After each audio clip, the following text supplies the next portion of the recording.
buenas tardes. Pues acabo de comer, he venido a trabajar y he pensado hacer un pequeño tutorial para recuperar las plantas que a veces nos regalan y no sabemos qué hacer con ellas. He pensado justamente en la poinsettia, ya que todavía hace pues esos 2 meses que ha terminado la fiesta de Navidad y de Año Nuevo, y en esas fechas se regalan mucho las flores de Pascua. Esta planta en sí, que estaba en esta maceta, me la encontré en casa de un cliente. Me la encontré ya pues hace unas semanas que la cogí. Bueno, en vez de tirarla a la basura, lo que hice fue pedirle permiso y me la traje. Entonces lo que hice fue trasplantar. Bueno, lo primero que hice fue limpiarla, podar todas las ramas que hay secas. Por ejemplo, claro, yo es que ya la tengo arreglada, pero me gustaría que, pues, por ejemplo, todas las ramitas que veo que están secas, con unas tijeritas, no hay muchas porque antes las he estado podando, y entonces ahora mismo no hay muchas. Entonces voy a dejarla bien limpia, le quité todas las hojas rojas que estaban ya secándose, que están a punto de caer, y entonces lo que hice fue trasplantar la poinsettia que estaba en esta maceta a una maceta superior. Y como veis, en cuestión de 2 semanas no llega. Mirad cómo está, de verdad. No tiene nada que ver una planta de cómo estaba antes a cómo está ahora. ¿Cómo he conseguido esto? Pues primero, un trasplante y segundo, la limpieza. Y la he dejado aquí en el interior, al lado de la ventana. Porque aquí, cuando sale el sol, le da pleno sol durante toda la mañana, con un macetero que tengo ahí en altura, y se ha ido recuperando. Entonces, os aconsejo que todos los trasplantes que hagáis, nunca las macetas tienen que llevarse gran diferencia de tamaño. Esta, por ejemplo, es una maceta de 11,5. Pues yo la he pasado a una maceta de 14. Entonces, se puede una diferencia de 3-4 centímetros de una maceta a otra en cuanto a su tamaño. Por un motivo especial, porque si nosotros ponemos la planta con mucha más tierra, como su sistema radicular está basada en el tamaño de esta, pues hay pocas raíces. Entonces, si ponemos mucha tierra, lo que hacemos es que la tenemos que regar, hay más cantidad de humedad, y ese exceso de humedad que no llega a salir porque las raíces no absorben rápidamente ese exceso de humedad, las raíces se pueden pudrir. Por lo cual, para que la planta vaya vegetando adecuadamente y el sistema radicular tenga la humedad que necesita, es conveniente que los trasplantes de maceta a maceta no sean de gran diferencia. Bien, os quería comentar que el nombre de la flor de Pascua o flor de Navidad se llama Poinsettia pulcherrima. Y aprovechando esta ocasión, deciros que las plantas tienen, generalmente, todas las plantas tienen su nombre científico, procedente del latín, y su apellido. Inclusive tienen 2 apellidos o 3 apellidos. En este caso es pulcherrima. ¿Por qué se llama pulcherrima? Porque es un apellido, sería en este caso su primer apellido. ¿Y a base de qué se ponen los apellidos o los segundos nombres? Pues está en base de quien la descubre o de quien, por mediación de insectos, por mediación de trabajos que realizan con ellas para crear variedades diferentes, se crean el apellido. En este caso fue un tal Purcher, que paseando por los bosques de Australia se tropezó con ella. No sería una variedad tal cual es esta, sería diferente, sería una planta más vivaz, más del ambiente. Entonces, en honor a la persona que descubre esa planta, le pusieron pulcherrima. Eso quiere decir también que nunca, en el mundo de la botánica, los que llevan ese tema, nunca permitirían que esta planta se hubiera llamado Poinsettia Purchen en honor a su descubridor, sino es purchérrima, porque nunca se permite que aquel que descubre o crea o hace unos injertos o hace unas variedades nuevas, no está permitido poner nunca el apellido personal de quien lo descubre, sino lo transforman en un apellido latinizado por norma de botánica. Y una vez dicho esto, os voy a dar unos pequeños consejos para todos aquellos que tengáis las plantas en vuestras casas. Muchas veces se ha comentado de que hay que regar sin encharcar. ¿Qué quiere decir esto? Pues por la misma razón de que no hay que encharcar las plantas, porque si se queda como una esponja de agua, las raíces se pudren y la planta se muere a poco tiempo, ya que crean hongos, crean enfermedades. Hay muchas personas que preguntan cuántas veces se tiene que regar. Y hay unos pequeños truquitos que ya muchos sabéis, y uno de ellos es tocar la tierra. Se mete el dedo con una pequeña profundidad. Yo, por ejemplo, noto que la tierra está húmeda. Para aquellas personas que no pueden estar prestando constantemente atención a las plantas de interior porque por su trabajo, por su dedicación a otras cosas, no lo permiten, pues tenemos lo que es el platito.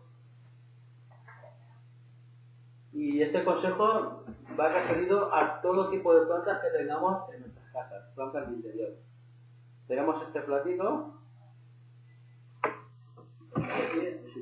Sí, voy a bajar un poquito de acá.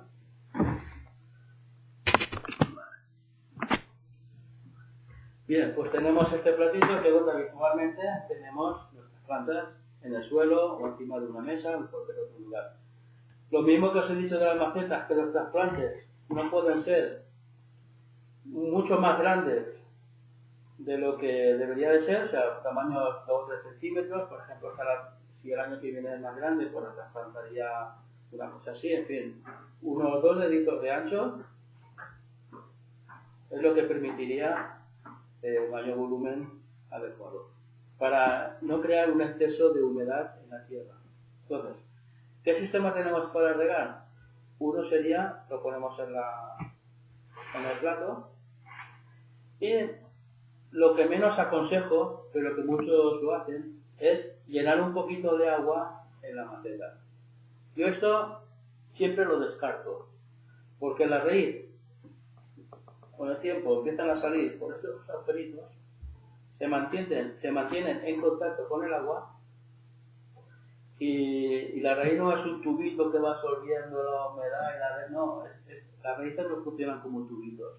Entonces, si el agua está constantemente en contacto con esa raíz, provoca que se pudra la raíz. Por eso a veces cuando una planta está durante mucho tiempo en el agua, hace mal olor, porque se pudre, no solamente porque está en la raíz, sino está en contacto con la tierra. Yo aconsejaría 2 métodos para todo tipo de plantas. En los sitios de bricolaje de jardinería venden esta tela, se usa mucho en el viverismo, es una tela llamada de lana. Entonces, yo la pongo aquí, la recortaría, bueno, ya está recortada como podéis ver. Entonces, la dejo aquí y le tiraría un poquito de agua. La tiraría siempre. Yo siempre procuro echar un poquito de agua en la tierra por encima y luego le tiraría a la tela. A la tela absorbente, es una tela absorbente. Ya os digo, se usa mucho en el viverismo. Y entonces yo dejaría la planta hasta que vea que está completamente seca la tela. Ahora mismo la humedad que yo le he tirado va repartiéndose por toda la tela y esto haría que la planta estuviera cuidada por lo menos una semana. Porque aquí dentro, como hay una media de 20 grados todos los días dentro de la casa, pues esos 20 grados que es la media que se requiere para que una planta vaya bien de calor, pues con una semana tendría más que suficiente. Vale, pero también hay otro método, Y lo voy a explicar ahora. Voy a recoger la tierra, la voy a poner aquí en el cubo. Y creo que es el mejor. Yo cojo este plato, lo lleno de gravilla. Este es el más cómodo. Y el que menos te tienes que preocupar.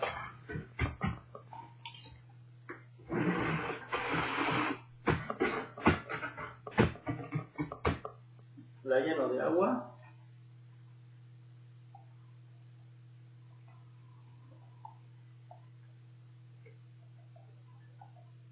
Procuro no superar. En este caso lo he superado, lo voy a vaciar un poquito. No superar las piedras, que el agua no supere las piedras. La gravilla, da igual qué tipo de gravilla sea. La podéis coger en gravilla, en el monte o de la playa, las piedrecitas que hay en la playa, o se venden en saquitos. La humedad está debajo de las piedras, más o menos debajo, un poquito de más altura, pero no está por arriba, como podéis ver. Bueno, como podéis ver, pero el agua no está por arriba, está lleno por la parte de abajo. Yo pongo la planta encima de la gravilla y aquí me puedo olvidar. También una semana, unos 10 días, pero tiene una ventaja.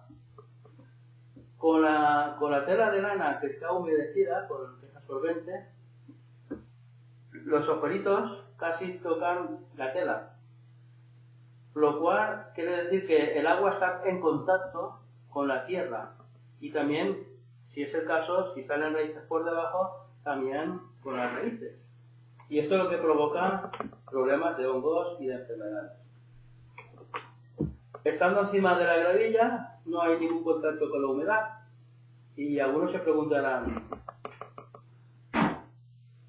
es que el camarógrafo se me ha ido de baja. Y algunos preguntarán, bueno, ¿y entonces cómo se cuida esta planta? Pues muy sencillo. Como os comenté la otra vez que estuvimos hablando de ello, las plantas son, dije inteligentes, pero bueno, no es que sean inteligentes. Tienen también el don de la supervivencia. Entonces, ellas absorben por mediación de su sistema radicular, sobre todo las que están debajo. Las raíces tienen también sus raicillas, sus secundarias, sus terciarias, las que absorben la humedad, las que absorben el oxígeno. Entonces, aquellas que absorben la humedad van absorbiendo la humedad. Y la humedad tiende a subir para arriba. Es como la calor. La calor va de abajo para arriba. Pues la humedad lo mismo.